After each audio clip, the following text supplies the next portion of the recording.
Hi girls, it's Miss Stone again, this time taking you through how to name an ionic compound.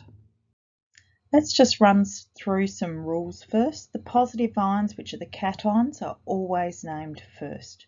So for example, if you had this one, the sodium ion is always named first and it's just written as sodium.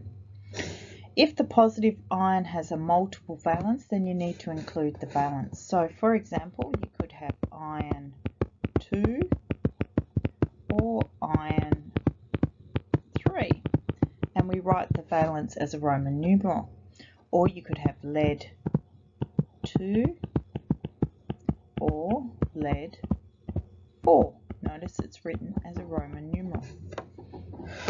Negative ions or anions are always named second.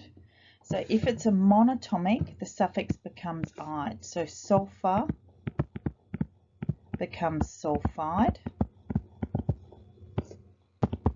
Oxygen becomes oxide.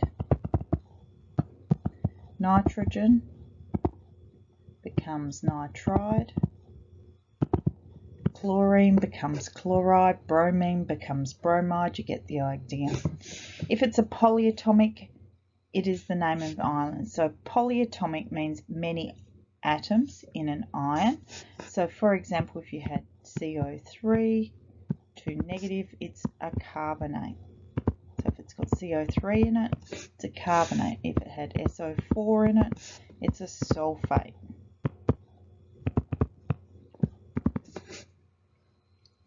You never include the number, so never include the number because it's determined by valence. So let's look at some examples. The first atom is sodium.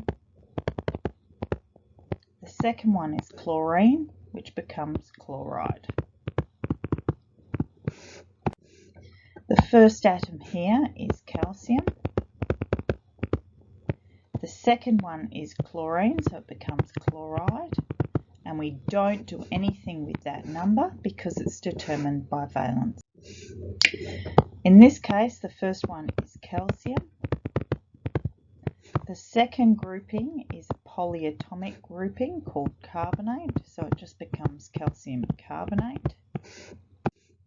In this one, notice we've got, in both cases, the first one is iron, and in this one here it's iron. But they're going to have different valences. So you're going to have to work backwards here. So you should know that oxide is 2 negative, which means that this had to be, to cancel out the 2 negative, 2 positive. So it's iron 2 oxide. Now we know here that oxide is still 2 negative, so we're going to go and work our valences backwards. So this one here must have been iron 3 oxide. In this example, we've got zinc, but we don't do anything with that number. So we ignore the number, and we've got a grouping of atoms here in a polyatomic ion called zinc phosphate.